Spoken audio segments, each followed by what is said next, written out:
How do we charge our car's batteries? Hey, coffee with Rob. And why?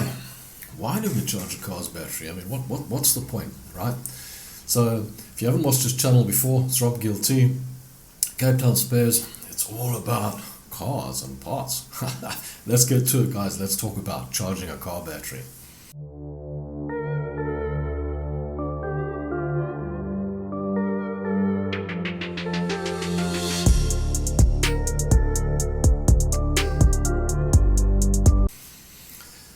So, hey, why on earth do you need to charge a car battery, and how do you do it? Okay, what's the best way to go about it? If you need a charger, go down to our shop in the link below and go and get one. That said, if you need a battery, go down to the shop and go and get one. Okay, we'll send it to you, no problem. But here's the thing, why do you need it, and why do you need to charge a battery? What happens to your battery on a regular basis? Well, it's winter now in South Africa, and obviously you get in your car, in the morning, it's really cold, and you get that old and the car won't start.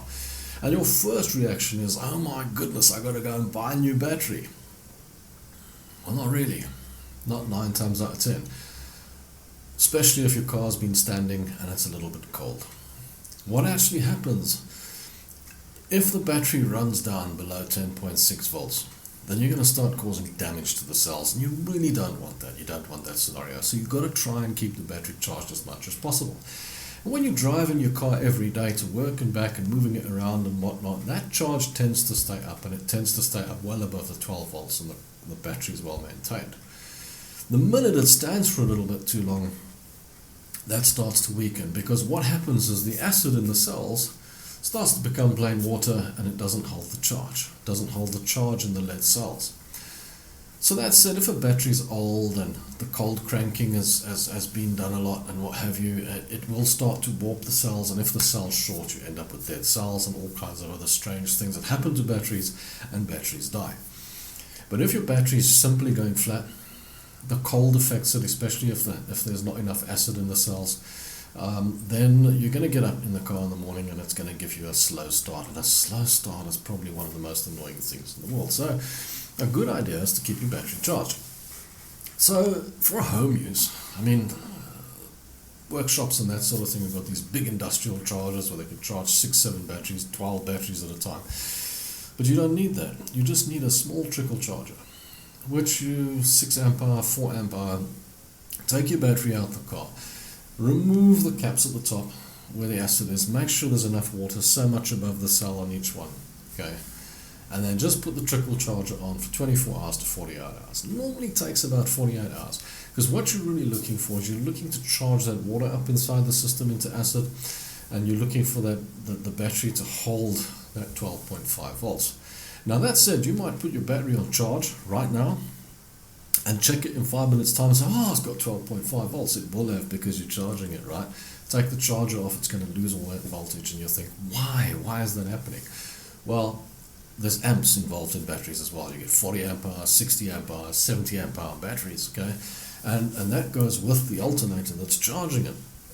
So you've got to make sure that you charge it long enough so that it's got cold cranking amps as well, so that it holds the amps. And the only way to do that, like I say, is to make sure that it's holding its charge in the cells, and that's the important thing. So normally with a small trickle charger, what I will do is I'll leave it charging for about 2 days, 48 hours, and then put it back in the car, and it should be great.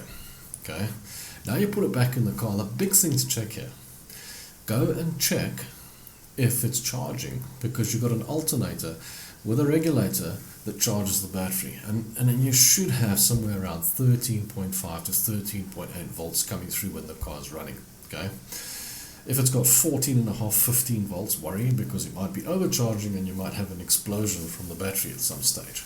But if it's sitting below 13, somewhere around 12.5, 12.6, 12 volts, and you've just charged the battery, that thing ain't charging. You need to check why it's not charging. Could be a connection, could be the voltage regulator or something like that. So guys, that's what it's all about. That's why we need to keep the battery charged. If it drops below 10.6 volts, your battery's going to die, and it's going to be useless to you. You're going to charge it and charge it. It's just, you're just not going to get it right. There's all this talk about emptying the acid out, putting fresh acid in and all that.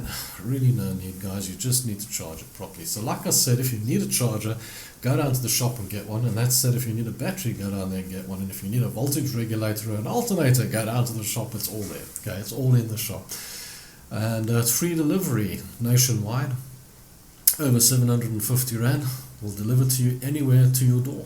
How's that, eh? Anyway, guys, thanks for watching. Don't forget to like, comment, and subscribe. Let's see what the next subject will be.